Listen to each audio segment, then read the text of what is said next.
Yo, what's up guys? So CBS Sunday Morning released this video called Behind the Scenes of Shen Yun, and I'm gonna give you my truthful reaction as a current Shen Yun dancer currently in Paris, France. Now let's dive deep down to it. A little background: when we were at our headquarters, CBS came up, so we knew about them. I'm really thankful that they're willing to listen to our side of the story. I'm actually pretty excited to see this. For 20 seasons now, the traveling stage show Shen Yun has offered audiences a glimpse of what it calls China before communism. China before communism. Chances are you've seen the ads. I've seen the But ads. there are questions about what goes on behind the curtain. Oh, really? Lisa Ling explained. You know what goes on behind the curtains?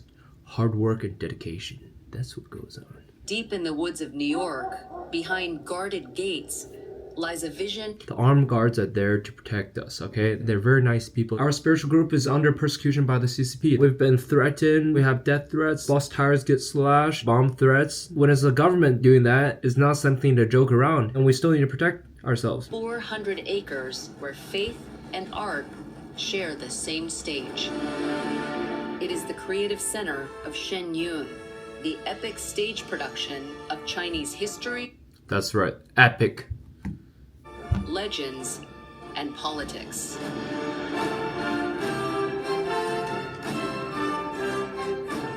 We are putting on stage the tyranny of the CCP. When the CCP took over during the Cultural Revolution, one of the main slogans was 与天斗, 与地斗, 与人斗, 其乐无穷. To struggle with heaven, to struggle with earth, to struggle with man, and then you will find ultimate bliss. That goes completely contrary to the basic tenets of any traditional Chinese cultural thinking. Traditional Chinese culture talk about 天地人, heaven, earth, and man in harmony. I feel like a lot of this media in general and companies in general, they refuse to stand up to a lot of the atrocities of the CCP because there is so much material incentive, so much business in China. Our values do not get swayed by money. Falun Gong spread quickly throughout China, and Beijing responded. China today banned a popular religious group that's been challenging communist rule. The government now considers Falun Gong its public enemy #1. About that report is saying that Falun Gong challenges communist rule. Falun Gong as a spiritual group has no vetted interest in politics, who's in charge. We want to practice our faith. But the thing is, in communism, Karl Marx said that to achieve communism in this world, you need to not just destroy private property, but you also need to destroy all religious faiths. In communist China today, you have state-sanctioned Christian churches, Muslim mosques, or Jewish synagogues. But then, in order to practice religion lawfully in China, you need to recognize that Xi Jinping is above Jesus, or Xi Jinping is above Allah, or Xi Jinping is above Buddha. Any religious institution that does not follow those party bootlicking tenets will be deemed underground. That's why you have underground churches that try to practice Christianity how it's supposed to be. And then it is not like the spiritual group wants to take away communism. It's quite the opposite. Their parents sent them in the late 2000s to a boarding school at Dragon Springs, where young performers train for Shen Yun. The entire community I grew up in was very proud of me. They thought it was a great honor to live with Li Hongzhi in that compound. As if like I made it to Harvard. That compound, please, just like that is a very misrepresentation of the place we live in, which is a beautiful, serene campus in a Buddhist temple, which I find peace, solitude, and just like happiness.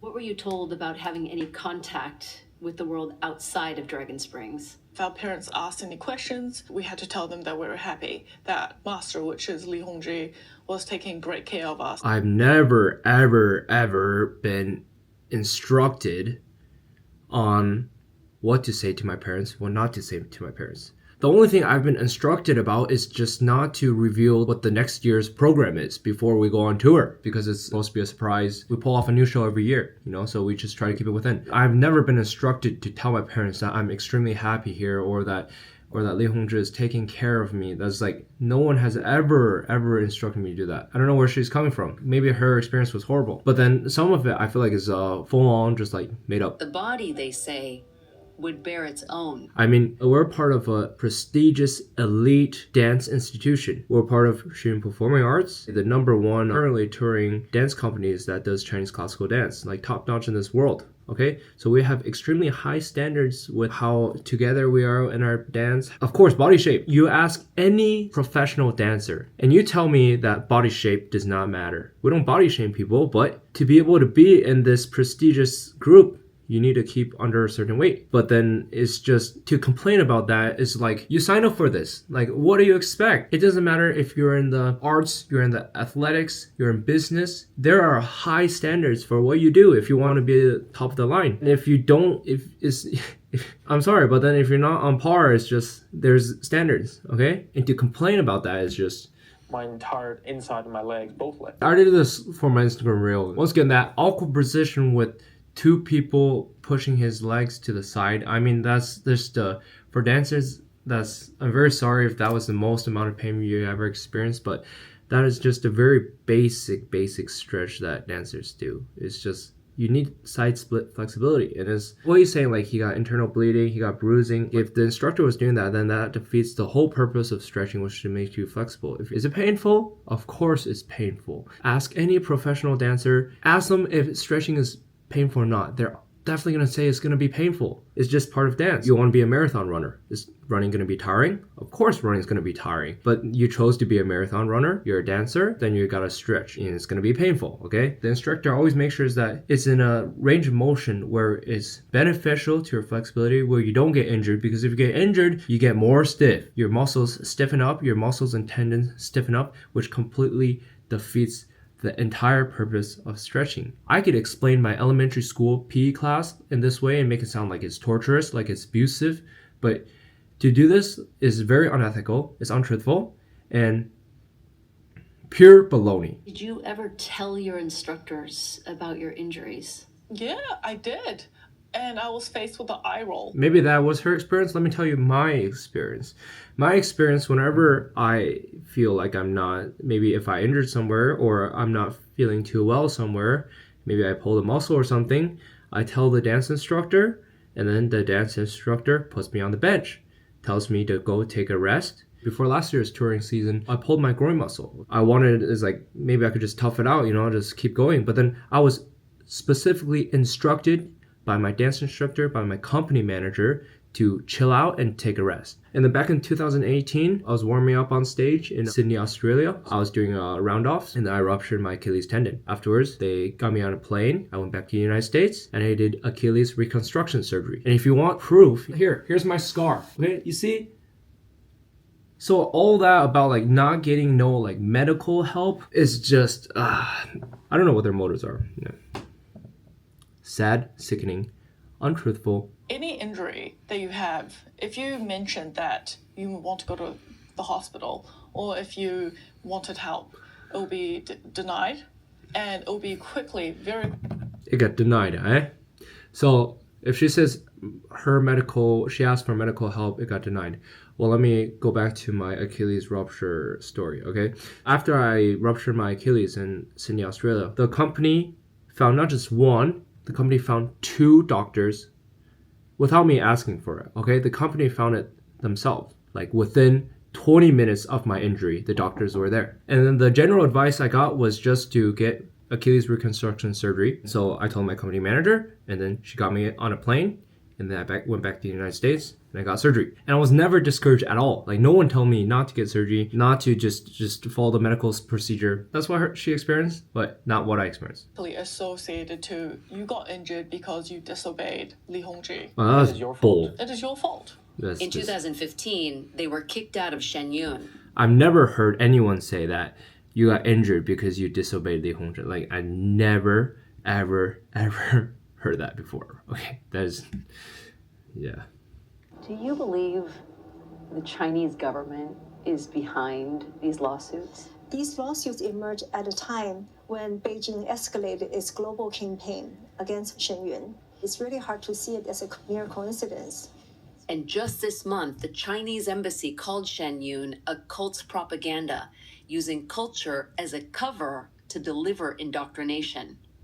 The CCP has been... Yeah, I don't, personally, I do not know too much of the details, minute details, but I can tell you my general feeling is this, I've been with Shen Yun since 2017, and all these years, it's been a pretty smooth ride, And then ever since like 2 years back, when like this entire, like, it just felt so, all the attacks against us just felt so coordinated.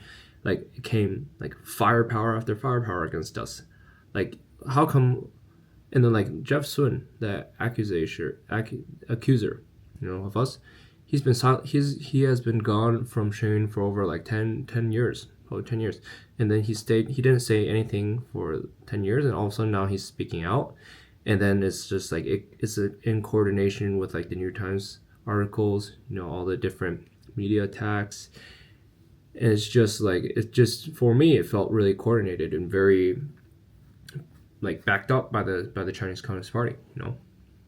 Like, they realized whichever method before it wasn't really working for them, so change of tactics. Trying to sabotage us since day one. We've got death threats, bomb threats, and this tactic that they're using now is very similar to what they're using to persecute Falun Gong.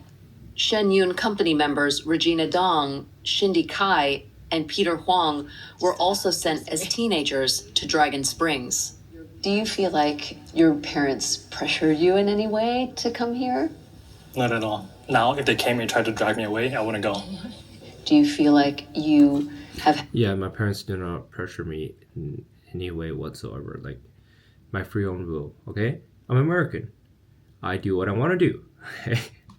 Life, liberty, and the pursuit of happiness. No pressure from my parents. Do they pressure me to do well? Maybe a little bit, but that's about it. Access to the proper medical attention that you needed? Yes, for sure. When I was having pain in my Achilles a few years back, my company manager, she gave me the contact to our doctor, had an MRI done. He said, okay, you have this, you should do blah, blah, blah, blah, blah. Shindy, you said to me earlier that you never get sick. Do you think that your faith has helped you to not get sick? I actually do think so, because I almost find it strange sometimes. I'm like, usually I'm supposed to come down with like a flu, but never. And I think a lot of it has to do with the energy. For Jeff Sun and Ashley Chang, I gotta say, I get the colds all the time. they returned to New Zealand and no longer practice Falun Gong.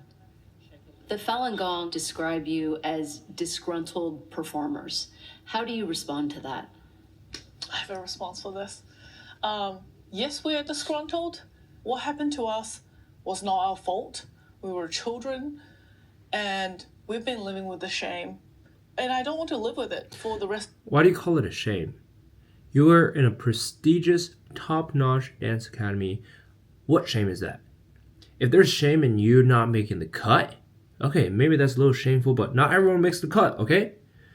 Because top-notch dance academy, you have top-notch standards. Clear and simple. It's like, you can't have like 250-pound people in the United States military. You need top-notch standards to make sure the U.S. military is strong, so then that America is safe. Same principle. Life. New York's Department of Labor is now looking into Shen Yun's working conditions and child labor practices. Thank you. Just as the show's 20th season goes on tour. Yes, sir. Each year is a new show. New show. In conclusion, I think that they were not so one-sided, and then they listened to what we had to say. But I do hope that people can see through these most of the time baseless accusations or extreme exaggerations of the truth. My final message after seeing this is for the CCP or for whoever wants to take us down. You can throw whatever slander, libel at us, do what you want, but you guys are not going to be stopping me, at least, from doing what I believe is the right thing to do, okay? The CCP has been persecuting Falun Gong for over 20 plus years, almost 30 years, and Falun Gong is stronger than ever. So none of this is going to stop people with true faith from doing what they believe is the right thing to do, because faith is the single most strongest thing that exists on this earth. Nothing can crush faith. Yeah. So thank you for watching, and see you next time. Peace out.